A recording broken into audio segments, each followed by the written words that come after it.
This is the Neoliberal Welcome to Podcast. another episode of the Pulse.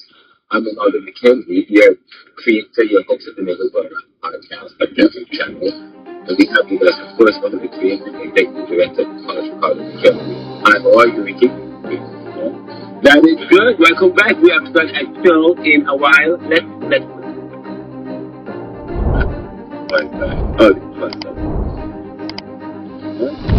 It's a Sunday. I promised that we were going to do another episode of the Pulse. And we haven't done one in a while. There's much happening in the world. Somebody just lost the answer. No. Thank you very much. We're in New Jersey. Okay, that's one. Coco Bus just lost at the Canadian or the National Bank Open. For those who watch those, lots of my two. Yes, a lot today. Francis Tiago lost. Yes. He's feeling well. He did. Lost the fucking thing. Yeah. Really good. He had some brilliant hits. But yeah, the company was like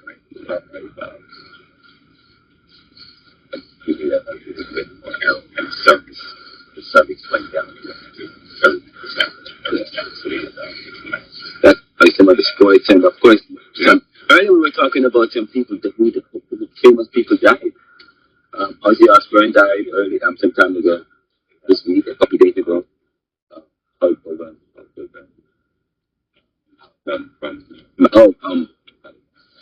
Bill Cosby. Pamela Anderson? No, it's Pamela Anderson. No, sorry. Oh, wow. I'm sorry, yeah. Your mother, I forgot her name. Yeah. Lonnie Anderson. Lonnie Anderson. Join us is Shannon in the show. Sorry. No. Wait, that's not the right name. Lonnie Anderson died. Lonnie Anderson. I don't know who Lonnie Anderson is. She's an actress from 1980. She was in a TV series called WKRP in Cincinnati. Yeah. Big hit on that show. Yeah. Hi, from Long Branch, New Jersey. It's a beautiful night here. Yeah, By the shore. It is. By the shore. It's very nice. Yes, here. It's very nice walk. Yeah. So thank you for being here. Yeah.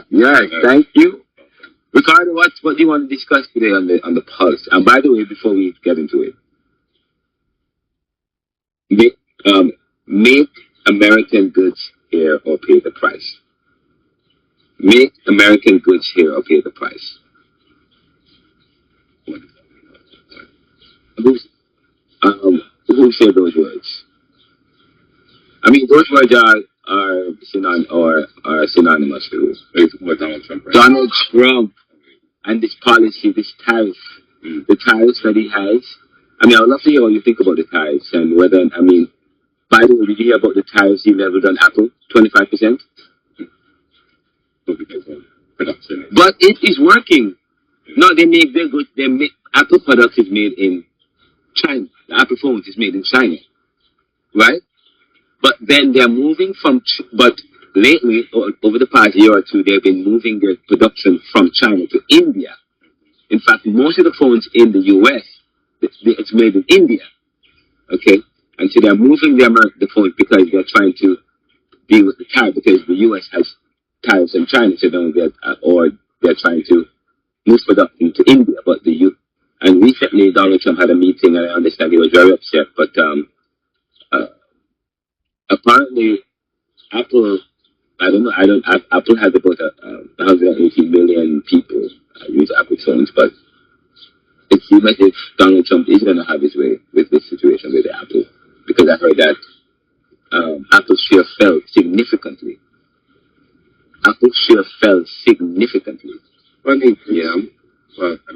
And now they are announcing that they're going to, over the next 2 years or so, they're going to make a huge investment in manufacturing in the U.S. Well, let's see what happens. What do you think about that? Like that idea. The economics is very brutal to people who, if the phones are made in the U.S., then the idea is that people are going to spend close to $3,500 per phone. Like they think once the goods are made here, it drives up the cost. And that has always been the justification why many manufacturers labor costs. Yeah, but that's not necessarily true because we have now they're making now they're able to with the technology we have, they can make these phones with less labor cost. I mean, that makes the phone cheaper. They're investing billions of dollars in AI technology and in robotic technology. So therefore, the labor that it requires, the labor cost that it requires to make, you can ship the manufacturing here to the U.S. And it's going to cost you the same with the investment in the technology that can make the phones. Why are U.S. phones made in China? Well, yeah, I mean, take advantage of the labor cost, but the 21st century, that's not where things are now. We have to shift labor production away from these countries. Why you talked about people not having, this is another topic, not having kids. Because first of all, they're expensive. One, there's not going to get a job. Yeah, for them to be, so the idea of controlling population birth because you just don't have enough jobs to well, these are all supposed to be hire human capital or to use human capital. What are you going to do with all the AI taking over a lot of jobs that ordinary human beings would do? What's it going to look like? I mean, I say that's the end of, in the book, the new book, I talk about the end of work. We have to go back to the barter system. When we get rid of money or currency. Yep. That's where everything is to because the idea of but isn't the idea of manufacturing? In Apple products in India because they have it's the commerce or they have this better executive barter system because this is why you call we do economy. I see what you mean. Yeah. Specialization and right. So that's what the barter system is. Oh, I do this better. You're a farmer, culturist. You have to do. So they put value on the service that you provide, and that's how they would exchange. No, but it's just but it's just discriminatory. It's discrimination. But now, it's discriminatory as well because and that's what I've argued in terms of the production. When you look at the production, the first stage of production, they have created a whole culture for the Caribbean and some certain countries and certain peoples. So therefore, they pay them less to produce the phones, and by the time the phones come to us, now the next stage because first of all they only produce they build the phone, they don't build the intelligence, they don't build the most important part of the phone is not built in China and India. Okay, the chip or whatever, the intelligent part of the phone, the computers, they're assembled here. I mean that part is here. Okay. It's more expensive here. Well, because the labor cost is different in other countries than here in the U.S. That's the difference. Yeah, so you need to utilize that in order to satisfy the demand and also yes, by taking that. No, but we shouldn't celebrate that. As an international person, as someone who's written the books that I've written, I'm against that kind of economics, though, where you take advantage of these countries and you charge them pittance. Okay, to make these phones, and you make millions of dollars from the very phones that you are having them make. Many of these people live in sweatshop conditions. Yes? Alright, but you can afford to pay them. You can afford to pay them more than you're paying, but you are paying them this and that, and then you sell these goods, the very same goods. What you pay them, they can't even afford to buy that very same product that they make. So, what do you want to do? Do we lower the amount of bonuses and profits from shareholders and executives in the company in order to not increase the price? Because that's also something you can think about. I mean, that's not going to happen. Bring it here, or production here, it's going to cost more. No, it's not going to cost any more in the 21st century, as I said, because we are thinking about the end of these these jobs that require low-skilled, semi-skilled workers. They are replacing them with the technology. They are creating manufacturing companies. I mean, manufacturing. But you still are going to need people, and we do not. In America, we don't have.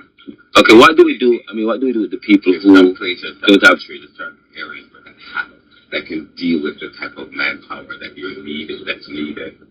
I think I was reading. What do we do with the people who technology replace? Look at what happened in Kensington, in Frankfurt. It's a drug-infested haven because of deindustrialization. But of course, the government that we have now says that's not our problem. It's not our problem while we won't give any money to Afghanistan. You saw what's going on in Afghanistan. It's not our problem while we're not going to give any money.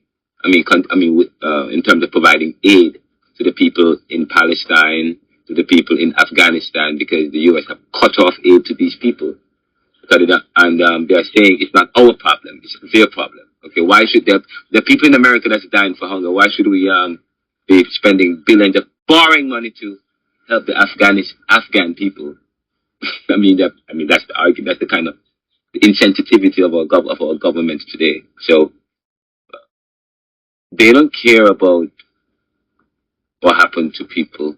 I think they're trying to remake or reshape society into a Finland, making it a very high-end society where certain people can't come here and live here. You have to be making a lot of money and doing certain things in order to live here. You know. So, yeah, I don't know.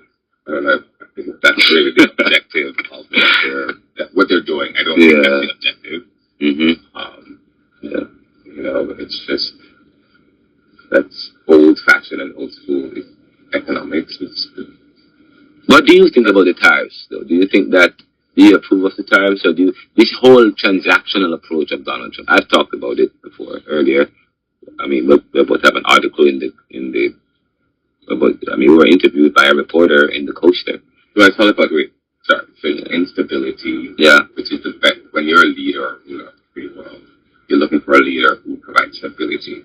And when you have someone that keeps you on your toes, you don't know what's going on. So that's why the stock market is up and down, and it's dropped, but it's come back a little bit, but it's not at the level it was pre. So people still haven't recouped all that they've lost, unless you're wealthy enough to have the ability to figure out when you could dump money in that stock that's going to do well versus not well. But regardless of that, it's just you need a government that's stable, that's honest, and right now it doesn't seem like we're getting that, which will overall affect people's decisions to save, to invest, to spend money, and so the economy is like this, which is, and you think, okay, I'm doing well because the tariffs is new, but you need to make strategic, sound decision and come to the table with everyone. Don't think that you're the only one who can solve something, but understand society. No man is an island, no man stands alone. So we need each other. That's why we do trade and we do globalization, and then we utilize people from all sides to make this sound decision that benefits everyone. You can't please everyone, but you want to at least try. I feel like we've lost that notion in government, and that in the new administration in this country, which is I think is a major problem. I completely. Well, instability is a major problem. You can't have a country where it's difficult to make decisions because of the insatiable desire of our president to make decisions at whims. However, I've learned that, again, I talked about this earlier. I've learned that people in the UK and invested in the UK are quite upset with what's going on here in the US, the tariffs and so on and so forth. So they are pulling their money from. Of course, I don't know if many people are going to want to listen to this podcast episode with us saying this because it doesn't augurs well for the markets here in the US. But from where we sit, we have information that we are a news agency, just so you know, and we are a news agency, just so you know. And part of our job is to get information from people. And What are you talking about? What we're about to make. I'm about to say something. I'm about to make a. I'm going to advance a report that we have learned, and I mean, you know it. I do know. Well, investors in the UK are pulling their money. This is what you told me. I do know. Yes, and it is it is true. To get that person to give it. No, I can't reveal my sources. You must be crazy. But I need to know. But the thing is, they have. But of course, everyone knows. Of course, this is going to happen. We already see that there's no stability in the US right now economically. They feel. Okay. But if you look at this, they feel as though they're not a good handle on it. I mean, that's how people invest back emotionally as well when you invest. Well, you just made them talk about investment. You said it's a strategy because you want to. When the market is not doing well, then people who are heavily invested know exactly how to treat with it because it has happened before. The stock market has been around for hundreds of years. So how long has the stock market been around? Not I apologize. Not hundreds of years. Regardless, you could set that. It's been around for decades. For decades. For decades. Yes. Yeah. So that's what's going on. And another, because I'm not a huge big politics. Yeah, I know. Yes.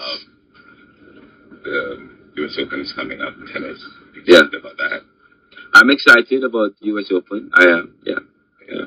I don't know. I haven't been watching much tennis lately, but I was watching today. Who you have your eyes on? In Buka for Canada. Oh, wow. She's beautiful. I need to do some research. Ricardo, she is but she is well, beautiful. Gracefully. Moves gracefully. I think she has a shot. Let's see how she plays against Swiatek. Well, I'm going to say that I came to the TV and she had her back turned. And I was like, is that Venus Williams? No, remember, I did say that though. But from the back, she looks like Venus Williams.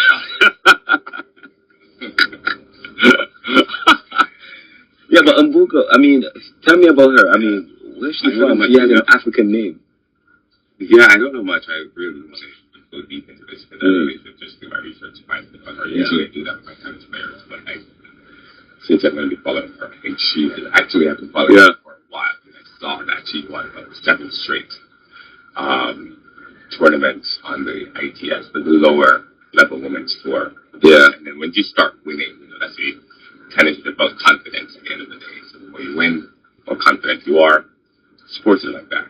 Yeah. Because at a certain level, most people are pretty much at the same. To get to that next level, sometimes it's all about confidence. And if you win a lot, then you know how to win it. Mm-hmm. So anyways. That's true. That's true. She's great. Yeah, very good. Taylor Fritz is great. Taylor Fritz, is that the boy or girl? Taylor Fritz is American. Oh yeah, right, Taylor Fritz. Shelton is playing right now, actually. Oh, he looks great as well. And I don't know, the guy he's playing is giving him a Kabali. Oh, really? Yeah, he's playing Kabali. Giving him a tough time right now. Yeah, it's been a good summer. Jamaica. Yeah. No, we're not finished with tennis yet because I want to talk about Venus Williams. Right, no. On an episode of The Pulse, I think 3-4 episodes ago, I was throwing shade on Venus Williams. I was. Oh, yeah, you were. And, but I was like, you have no rights. I have every right to do that. I've been following Venus Williams from before she was born. Okay? I've been an avid supporter of her. Before she was born. Yeah. What do you mean her tennis career born? Yeah. Since I was 6, I've been following her. Okay. Before you were. Yeah, she's about 40. I'm older than her. I'm older than her still. So, I am older than Venus Williams. That's not the point. But I've been supporting her from she came on the circuit, on the scene. I've been supporting her, advocating for her, talking about her. She played last week in Washington. She looks really good. But sometimes when you don't play a lot. It's disconcerting to just have someone just watch someone just lose and lose every year. It's not the best thing. And then but you said she played the other day and she looked really good. Yeah, she looked good. I mean, do you think she can? Her service break, she was easy. She had all that into that match. She won her doubles. Second round, she also played really well, but they lost about 10-8. It was very close. And then in the second round?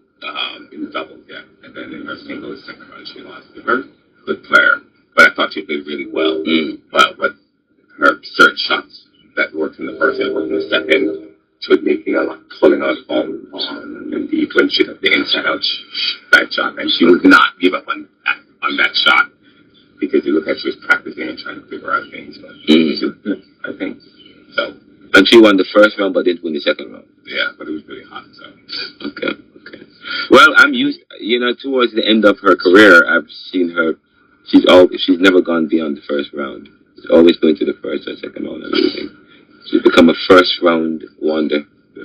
Please, why do you think she? Well, she did it. She decided she's going to stay and perform the way she performed. And so. One or two, you rate at 45. I don't care if you go with that match.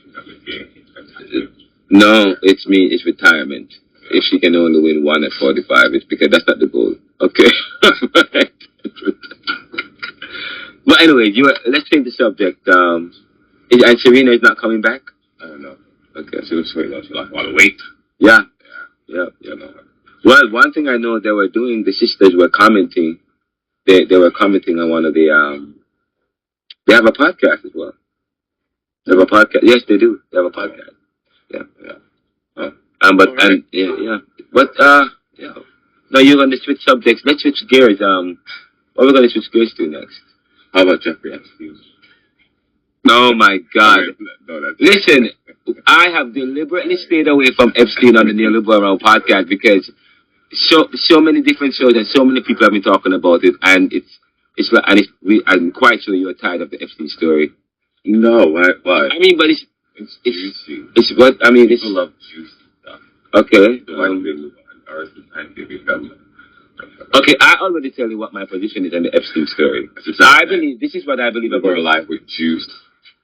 Ricardo. And just try to bring something. I am sorry, I'm going to make this point. Donald Trump's hotel.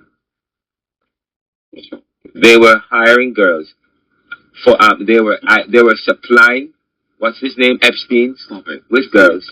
By the way, no, listen to me. Excuse me. That's why Ghislaine was going to be offered a pardon, but now Donald Trump, it's difficult for him to offer that pardon because the family came out against Ghislaine about their daughter. That they said that Donald Trump came out finally and said he sent Ghislaine recruited for Epstein, their daughter, who eventually killed herself. Yes? At 41, right? I think so. Yeah, she was 41. She just killed herself recently.